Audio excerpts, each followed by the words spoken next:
This one. Welcome to Mr. Cover's classroom. This is your first video of many to come. And we're first going to start with building your notebook. It's important that you build it properly so that you are set up for success. So let's go through each individual piece one at a time so that we're sure about it. So let's talk about the most important piece, the notebook itself. Now notice, 1.5" binder, not 2 inches, way too big, not 1 inch or 1/2 inch to be over within the first quarter. We need a full 1.5 inches, hopefully to hold all of our year's information all the way up until the AP exam. Now, if you notice, the most important aspect of this notebook is when you open it, the bindings themselves, the 3 rings themselves are on the right side. They are not in the center. This will make it much easier to open and close without having to ruffle pages or mess with anything. So again, make sure that the 3-ring binder itself is on the back page and not in the middle. After that, we're going to have some sections, 5 sections to be exact, so you need to have a divider. 5 dividers to be exact. Make sure these are not the ones that have A, B, C, D on them. Make sure they're the ones that you can put in the little inserts, because we're going to name them here in a few minutes. Third item is going to be our folder. Now this is going to be for our lab materials. The folder has to have 3 hole punches so that they fit in your binder. Notice it has 1 pocket on the left, 1 pocket on the right. Very basic, very simple. Just go pick one up. They're $1 or $2. You may need to go to Office Max or Office Depot for that one. The next 2 pieces are paper products. There are 2 paper products we need. We need line paper and graph paper. Both of them, again, need to have hole punches so they fit in your binder. I don't want a pad. I don't want a spiral-bound notebook. I want to make sure they have hole punches. Now, I recommend college rule just because, well, we write a lot. So since we write a lot, I'd rather have to take up as little room as possible in our book. So having a few extra lines per page is advantageous. After that, we've got white paper. What do we need to do with it? We need to write on it. So, writing utensils. Pencils are preferred. Let's call them mandatory just to be nice. Okay? We will make mistakes in here. I make mistakes. I have an eraser. I have a fancy board up here. I can erase my beautiful, pretty marks. You can't do that with a pen. So please make sure you have a box of pencils or a few pencils necessary. Second thing is we draw graphs. We draw lots of things that sometimes it's hard to tell what we're looking at. So it's nice to have some colored pencils to see the differences. Not a lot, 4, 5, 6 colors at most, but pick up a nice little one. Again, you make mistakes. I like the ones with erasers. Now, the last item is a study guide system, and it's a flashcard system, so we're going to use index cards. However, these index cards are special. They fit in your 3-ring binder. How is that? Guess what? Just like everything else, they've got 3 hole punches. Now, I went ahead and took one out so you could see them clearly. There's 2 punches, and they fit in your binder in the front, just like that. Okay? So again, make sure they have the 2 hole punches. Just as a side note, a lot of these comes with little rings. If you want to buy one with that, it's okay. It's going to cost an extra $1 for the ring. We're putting in the binder anyways, so I'd recommend to buy the ones without them. But it is your choice. Either of those do work. Now, there are 2 options, additional items that you may want to have. The first one is some pens. Now, obviously, you're in English class, you're taking lots of other classes. They probably require pens. I'd recommend getting a couple colors, red, blue, green. Get a few colors in there. Again, sometimes we do AP problems. I'll show you how they're graded using a rubric, and I may actually have you self-check a few of your things, and having a colored pen will help you with that. The last item that's optional is some form of pencil pouch to put inside of your binder. Why do I like a pencil pouch? 1, colored pencils. Never forget them if they're in your pencil pouch. Have a couple pencils. Never forget them if they're in your pencil pouch. You can't tell me you don't have it if it's sitting in your binder at all times. Okay? It is a really frustrating thing as a teacher when they're like, get your stuff out, get ready to go, and you raise your hand, you're like, I need a pencil. I'm like, not cool. Alright, so there is one last item that dwarfs the cost of all these items together. And that item, of course, is our calculator. Now, this calculator is a very, very vital tool for this course. The second half of the exam itself, the free response section, requires a calculator, and so we'll need one. Now, our school offers one of 2 for checkout for free, and that's the 83, the older one, and the 84, the new one. Now, if you can't afford your own, or you can't buy one, or don't have one, that is an option. In your summer assignment is going to be a yellow form that allows you to sign out a TI-84. Now, it does require your parent's signature and your own, as well as 4 AAA batteries that you have to give to me to exchange for the calculator. So if you are not going to pick one up on your own, make sure you have it filled out and ready to go on day 1, because I'm literally going to say, who doesn't have a calculator, hand me your yellow form, because you're going to need it 10 minutes into the block, and I need to give it to you immediately. Now, if you were to buy one, the 84 is perfect.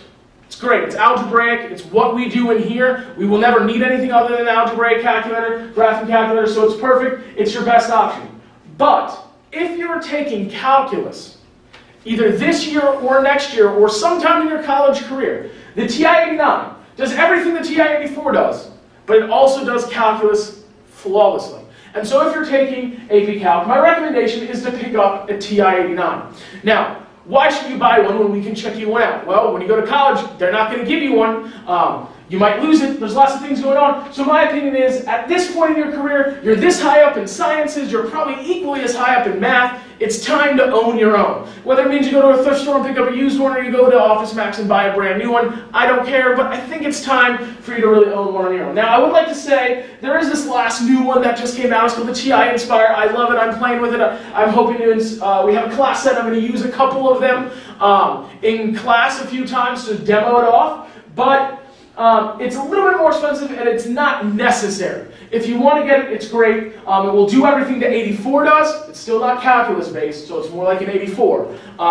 But they both work great. So one of those calculators, got to have one on day one. Whether it's signing one out from me and bringing that yellow form and sign from your summer assignment, or bringing your own the first day of school. So that's all you need, item-wise. Go pick that stuff up. Go now, shoot, go, get in your car, I don't know, if you drive, or ask your mom right now, or, well, keep watching this video later for when you get all that stuff. I'll show you how to build your notebook.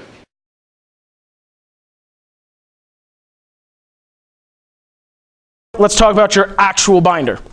So as you can see, I've built my binder. I'm actually going to have this demo binder in front of the class all year. So if you ever fall behind or you miss a couple sections and you're not sure what your binder is supposed to look like, I'm going to have this model binder for you, completely filled out, homeworks, everything in there. This will also be something you can check out if you were struggling with a homework assignment. You wanted to look at the solution keys. Guess where they are? Model notebook, model binder. So what do we need to do? The first one is you need to label your 5 tabs. Okay, 5 down the top. The front one is your notes. The second one is NMSI notes. Now we do a initiative with what's called VAST, Virginia Advanced Studies and Strategies. They have these NMSI notes that are very, very authentic, very good, and nationally certified. So we like to have those separated. Third tab is for your homework. Your homework will vary from bookwork to assignments via video and following out some problems that way. The second or fourth tab, the second to last tab, is your AP problems. We're going to do lots of them. You need practice with them. The more practice you have, the better you do. And I want you to have those together so that at the end of the quarter, at the end of the semester, when you're studying for a final exam, all those AP problems are in order in sections, and so you can use those as study guides. The last one is every graded quiz or test will be hole punched, and my expectation is will be in your binder. Again, cumulative tests at the end of the quarter, cumulative tests at the end of the semester, your AP final or the AP exam itself. Any of those things you're taking, it's always nice to have a bunch of demo questions, ones that you know the answer to because the key's there, and ones that just have a lot of good questions that can go with it. So after you've labeled your 5 sections, open up to your note section, go ahead and put in loose leaf paper and graph paper. Okay, now my recommendation is this. You don't need 500 pages of both. You need like 50 to 100 of each. Okay, so if you bought the big packs for whatever reason, don't stick the whole thing in here. Stick 50 or 100 of each in here. Put the rest on the side. You'll probably need some more by semester break. Okay. After that, the folder will need to have, you need to have your folder in here. Your folder is your lab notebook. It's going to go in the very, very back of your tabs, the very last section, all the way at the very end. Notice what I have. I have it labeled Lab Manual, and I also have your name in the upper right-hand corner. Please put your name. Last name preferred, though you can put your full name if you wish, but it has to have your last name. Now, I want you to look at this. This is kind of boring, bland, and annoying. Not very fun. We'll talk about what you can do later to earn some extra credit on this assignment by making this a little bit more dynamic. Same thing, your binder also needs to have your name on it. Okay, this is for a couple reasons. One, if you lose your binder, it'll make itself way back to me or to you, upper right-hand corner again. Now notice I went ahead and made a little design for this one. Okay, in the realm of extra credit, I would award some extra credit points for this. My extra credit assignment for the binder is called Pimp Your Binder, which means if you can do some colorful displays, whether it's hand drawings, whatever. I'm not going to be an artiste. I'm not an artiste, so I'm not looking for perfect, but I'm looking for something more than just writing your name on it. And I'll give you some extra credit for this assignment. The last thing you need to do at the very front are some index cards. I'd like you to stick them in.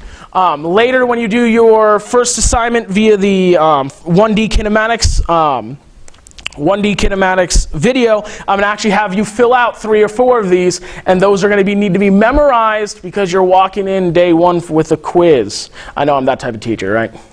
Yeah, that's me. All right, so again, remember, pimp it out, earn some extra credit. That's it. Hopefully your notebook's in 100% complete order, and you'll get some nice free points at the beginning of this year. By the way, there's about 7 or 8 tasks in this entire summer assignment. If you complete it all, it adds up to a full test grade. So you're going to get an easy 100 to start the quarter, and if you blow it, that's putting you in a hole when the course is kind of hard. So let's start with 100, guys. All right. So I'll see you sometime later with a couple other videos.